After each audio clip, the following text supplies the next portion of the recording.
Jalaluddin Rumi, le livre du dedans, chapitre 9. Nous avons dit, il a envie de vous voir. Il répète, je voudrais voir le maître.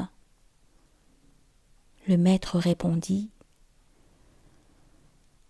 en vérité, il ne voit pas le maître, car cette envie qu'il a de voir le maître est un masque devant le visage de celui-ci. Et en ce moment, il ne le voit pas sans masque. De la même façon, tous les désirs, les affections, les tendresses et les inclinations que les gens ont pour le père, la mère, les amis, les cieux, les terres, les jardins, les palais, les sciences, les actions, les aliments, les boissons, ils les croient raisonnables. Or, toutes ces choses sont des masques. Quand les gens passent hors de ce monde et voient le roi sans masque, ils comprennent que toutes ces choses étaient des masques et des voiles. En vérité, leur idéal était cette seule chose. Toutes les difficultés sont résolues grâce à cette mise à nu. Toutes les questions et les problèmes qu'ils avaient dans le cœur recevront solution et seront dévoilés. La réponse de Dieu ne consiste pas en ce qu'il répond à chaque difficulté individuellement et séparément. Avec une seule réponse, toutes les questions sont éclaircies et les difficultés résolues. Par exemple, en hiver, chacun est revêtu d'un habit chaud ou d'une fourrure. Les uns se trouvent devant un four, d'autres dans une grotte chaude où ils se sont réfugiés de peur du froid. De même, les arbres craignant le froid demeurent sans feuilles et sans fruits. Ils ont caché leur parure.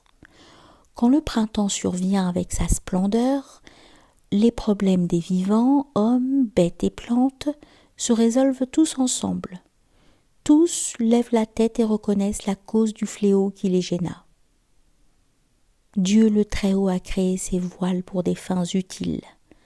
Si la beauté divine se manifestait sans voile, nous ne le supporterions pas et ne pourrions pas nous en réjouir. Grâce à ces voiles, nous sommes aidés et réconfortés.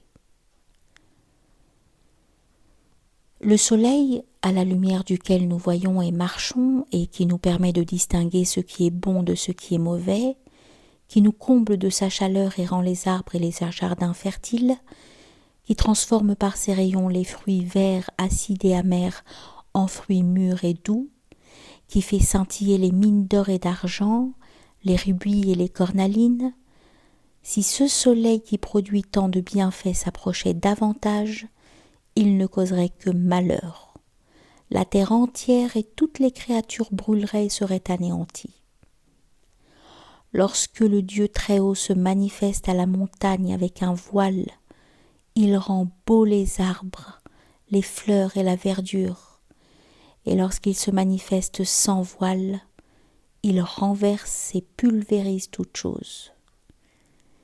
Et quand son Seigneur s'est manifesté à la montagne, il l'a fait tomber en poussière. Quelqu'un demanda, « Mais en hiver, le soleil n'est-il pas le même ?» Il répondit, « Notre dessein est de faire une comparaison. Il n'y a ni chameau ni agneau. L'exemple est une chose, la comparaison en est une autre. Bien que la raison ne puisse le comprendre en dépit de ses efforts, elle ne renonce pourtant pas, car si elle renonçait à son effort, elle ne serait plus raison. La raison consiste en ce que, incessamment, nuit et jour, elle est inquiète et tourmentée par la pensée, l'effort et les tentatives pour saisir le Dieu Très-Haut, bien qu'il soit insaisissable.